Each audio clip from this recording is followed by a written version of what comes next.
is yes. Powerful, man. I don't know about you. I don't know if your response is yes. And I have a white man here in the studio. And I don't know when white man or Prince is here, it's all about a movie review. Switch and Chill, your guide to Christian movies. Listen and live. White man. Yes, sir. Response yako ni? Yes. Hata unasema. Najua kuna kitu rahisi kama kusema yes. Until usikie hiyo yes inasema nini. Si rahisi. Kuna boys anaitwa Gideon. Gideon alisikia God amemwongelesha. Akasema sasa hata akaofa mpaka sacrifice. God tu kama ametulia ile ya kuchangamka until God akamwambia sasa kuna kitu pia nataka wewe udu. Ilikuwa heavy. Jamali alidu kazi ya Mungu usiku. Ndio asoona na watu. Yes, si rahisi. Asubuhi babake ndiye alikuwa anamtetea. Watu wakimtafuta. Ilibidi ameharibu altars zote za the gods. Gizani.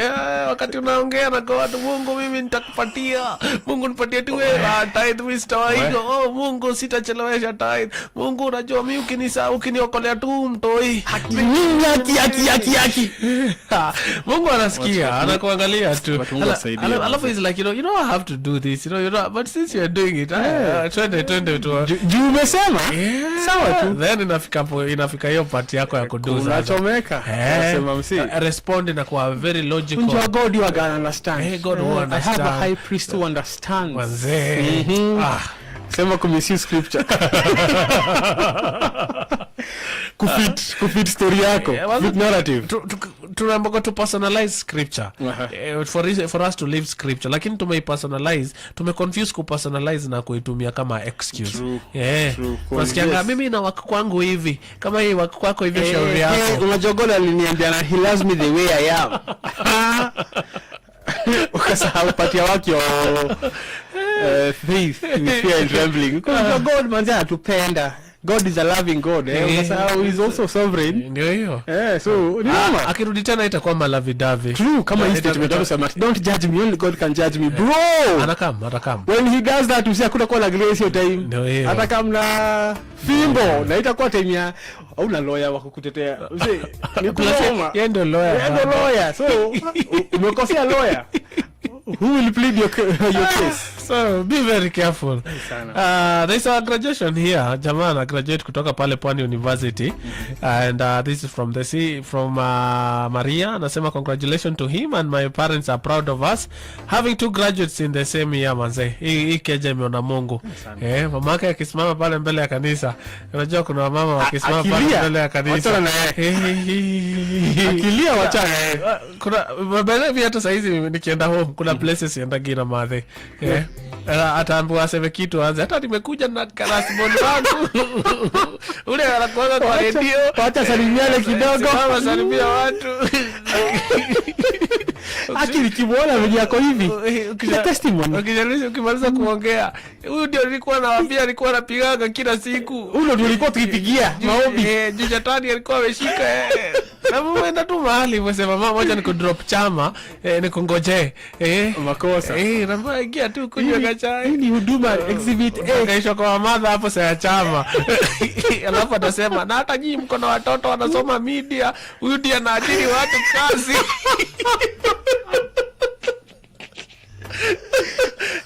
Chukweni namba yake. Chukweni namba ni 07 utume tu CV kwa WhatsApp. Amesaidia wengi. Mimi nilifanya kazi wa chini sana. Ya juu. Na hata kama mko na makazi ni mtu yote kwenu amefanya kazi ya radio. Ogena ama mko na interest. Huyu ndiye anaandika watu kazi. Kwanza saa hizi na ile nomination ile. Na amechukua awards mingi. Tuna vote. Hata kuna awards mingi sana. Ukienda kwake kwa ukuta tu ni matrophy. Kwa room tu one hangings to the trophies na certificates. Kuna siku tulishindwa hata kutembea kwa cheating room. Tulikuwa tunakanyaga tu keheo. Vyombo ni mingi lakini trophies za kunywa chai. Acha sasa sema zawadi. Anasema tulikuwa tunakanyaga tu keheo. Kipawa kila mahali. Na ni December bana, sijui tutapoteza tutatembelea wapi bana. Maria, acha mameno watangaze. Acha ajibambe. Kikumbuka Matilda tulichoma na Switch and chill, your guide to Christian movies. Listen and live. kikula mkate kuota watu shamba. Alikuwa amekataa shule. Akanisumbua akaingia bagi sasa ona. Lakini acha madha ajibambe. Unajua anaweza kuambia vile niligonga. Akikumbuka those days when it makes sense. Acha ajibambe. Kuna mtu aliambia niligonga chetani.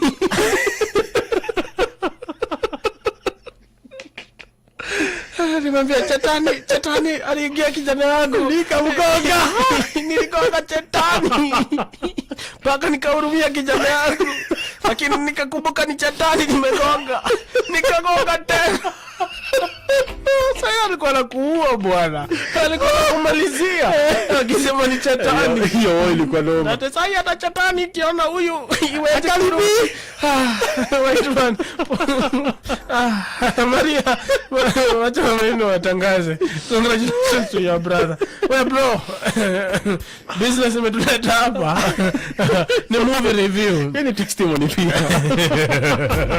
Sikumbushe vile ananichomeanga madhe. Naitwa Amso.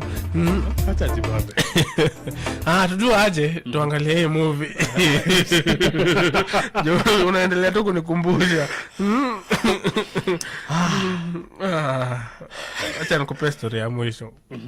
Tulienda mahali. Wakaeka Kiroma. Simi nikasema nimeshiba. Nilikuwa mkutano wa mother. Nilimwambia mama acha nikudrive hivi. At least I enjoy gari ka kijana. Nikasikia amesema usitoe chakula, huyu atakula.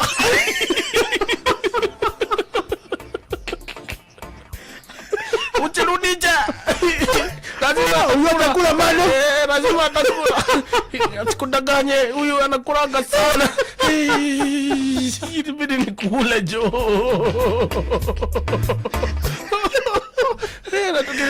Kushikisha hadi live. Na tukishia mama kaniambia usiwahi kata chakula, unaibisha nani? Kwanza niambia unajua hiyo ni chama tumechaga watu wapige. Sasa alikuwa anasema ni pesa yake nilikuwa nakata kukula. Maveni sioni kana kujaoni December.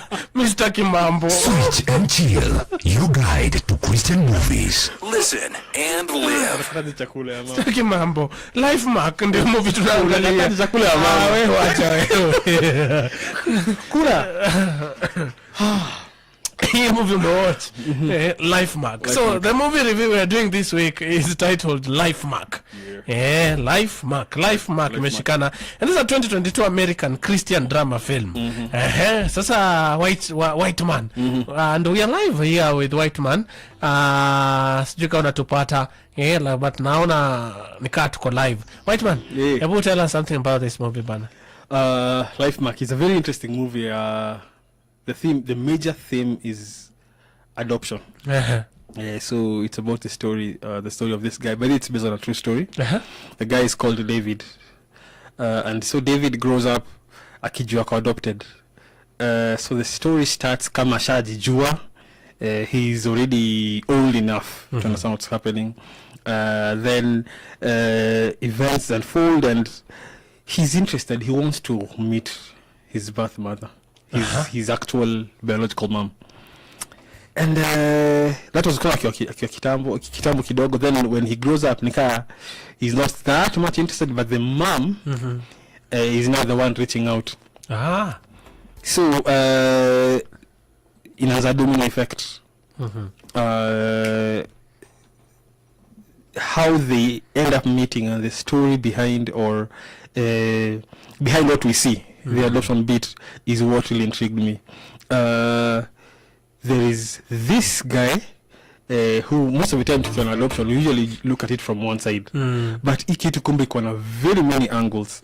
Kuna angle ya the child being born, the family that he grows up in, but now the bit of the mother who gave up the kid for adoption, hiyo ni panatuolangi sana. So this story gives us that in-depth image, that picture of who mama and you adopt, what happened, and or rather give up the kid for adoption, because kubeba mtoto for 9 months is not something that you just you're already attached by you're already very much attached. Kuna lots of memories. This is your seed. This is kuna the biological roller coaster as a mother. Leo una feel cravings, kesho, your body is changing. There's a lot of things happening. So of course, the thought of giving up this kid is not usually something that they will run to. Then in the process, there's also another sub-theme of abortion. And I felt like this was really huge because there's a book I've been reading, KB, the rapper, and the book is called Dangerous Jesus. So he talks a little bit about abortion, and let me quote. He says that studies show that many women who seek to terminate their babies do so as a last resort. And historically, that last resort has not become less attractive by law and condemnation, but by grace and empowerment. I think that bit really hit me because let me digress kidogo. Naona Trump ameingia kusema that I'll legalize abortion, and guys are like, actually kweli, actually power, but you realize that such rules, such policies, the government can just do so much, but we as a church, when we extend grace, that's when we close these doors za abortion.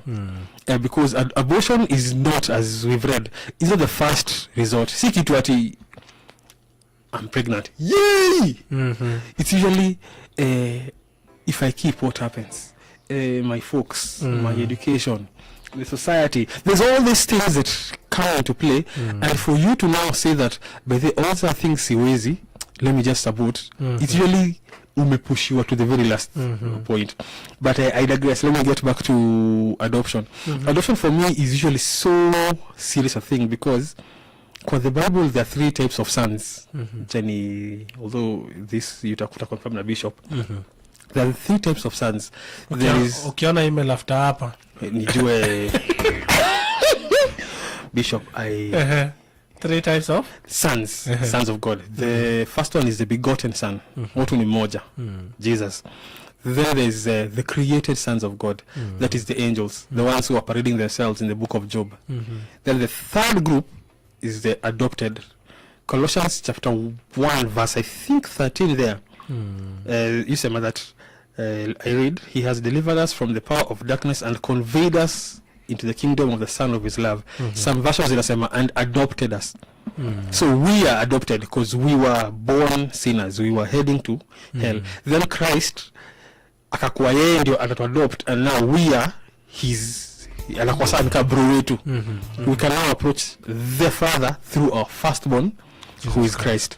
Yeah, so the issue of adoption, I feel like as you're watching this movie, let's not look at it as the last resort for someone who can't conceive, because we as Christians, we are adopted. And I'd challenge our listeners to go to children's homes. When you go to those places, you'll see kids who perhaps were abandoned because of, let's say, family issues or means there are a lot of stories. It's a myriad of stories.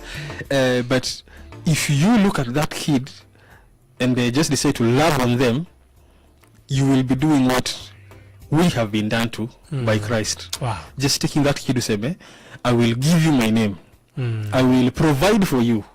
I will be your cover. I will be your... You see, so this thing is so spiritual that it shouldn't be looked at as the last resort. And when you set in Melipona children's home, I think it's just something that when you look at the scriptures, it's in tandem with what this movie is talking about. Wow. Yep. Of course kuna hiyo issue na napenda vile iko kwa hii movie because pia in conversation bigi sana. Kuna vitu tunaachia gava but church ndio inafaa. Mimi wana hata issue za teenage pregnancies. Ni venye hiyo naka a serious message to have on the pulpit, but inaanzia hapo. Inaanzia hapo. Unajua na happen. Na get now na tunataka iishe. How do we do this? How do we talk about this? How do we go around it without judging, without condemning? Let me use the word condemning. Yeah. Because yes, it will happen. So Na what do inaendelea we do? kuhappen. Inaendelea kuhappen. Kwa kila youth group nakutaga kila mwaka kuna wawili watatu. True. Next year wengine wawili Hata watatu. gava imesema that hii statistics during COVID time there were a lot of teenage pregnancies. Saa hii shule zimefungwa, a long holiday. So ukiangalia hizo patterns then ni time wakati kuna long holiday ni time ya kupanchi conversations around abstinence and all these things. And even news wala wamepitia because wala unasikia I wish tu hata tunaenda ministry pia na say that I agree say tunaenda ministry hata na ladies walijifungua kwa wanaambia gawa their younger sisters I wish Manzi. so unaona like all these things even the abortion conversation we can do this and bring the change. We so point fingers at the government inaweza legalize but sisi hapa tunaanza kwetu. Now wajua this when these guys are going for abortion they don't go because it's legal or illegal. They've considered all these other things. So that I can't do my folks, my school, my uni. Yeah. So I have to do this to save 1 to 3. So if we as a church value the life that is not yet born and also value the life of the one who is giving birth, because yes, you've sinned, but the blessing is innocent from the sin. Ndio. Tuspanish mtu hii juu ya makosa yako. Na hii makosa, hii punishment utaishi nao for the rest of your life. God akubless na miaka 100. You wouldn't want in your 90s. So you're in ministry in itself because we need to reach out and heal from all this trauma and all those things. Yes. And watch the movie LIFEMARK. And it's a nice movie. Kirk Cameron, Alex Kendrick and Rafael Ruggiero star, while the Kendrick brothers co-wrote the script with Peoples and actors executive producers. And LIFEMARK, as we said, is a 2022 American Christian drama film. Of course, coming out in the States, a lot of critics and all that because of that particular angle of abortion and stuff, the theme. But look at it, there is hope for everyone. There is hope for everyone in the mix. So you want to watch this movie with your family, by the way, watch it with your teenagers and youths, kwa sababu saa ingine unawaambianga hii na hii kihappen itakuwa hivi. Let them watch and see the journey and see how that can affect, and then they make the right decisions. Also watch this for the sake of those who are in need of healing. And I also add another list of people. As this lady was contemplating abortion, there are some guys who are outside the gate. And I felt like sometimes we who are not the ones carrying the babies can easily judge whoever has walked in, and you're like, you are a murderer. So as you're doing that, this lady had not aborted, she walked out, but they were quick to say that manzeo madam we usha manzeo story. So you are beyond redemption. There's nobody, you can never be far, you cannot far too gone. Yes, too far gone for God. Yeah, where grace, where sin abounds, grace abounds more. Mse you kitu nitawe yani. Asante white man. Yeah, anytime brother. Nashukuru sana for coming through. Asante kwa kunikumbusha hiyo safari, nimecheka na wale acha nitapigia baadaye. Kwanza nasikia nilisikia chama tu kwa radio. Ngasi ni kweli. Na uende upata kule ya mama. Ni nitaenda. Usiringe na watch wait. Siendi chama. Sitaki kuongeza height. Hizo machama and stuff si. Boss dishi. Akiniambia karaoke tuende hivi hapa juu. Unajua kuna mama amepigiwa simu. Mwambie nakuja na kwanza anasema kingana. Usifuge chakula. Rudi akufuka tumbo. Na anapaga wajaa akiwa nyumbani asirige. Usipokoza tayari. Listen and live on 93.3 FM in Nairobi, 93.9 Western Kenya, and 101.9 Mombasa.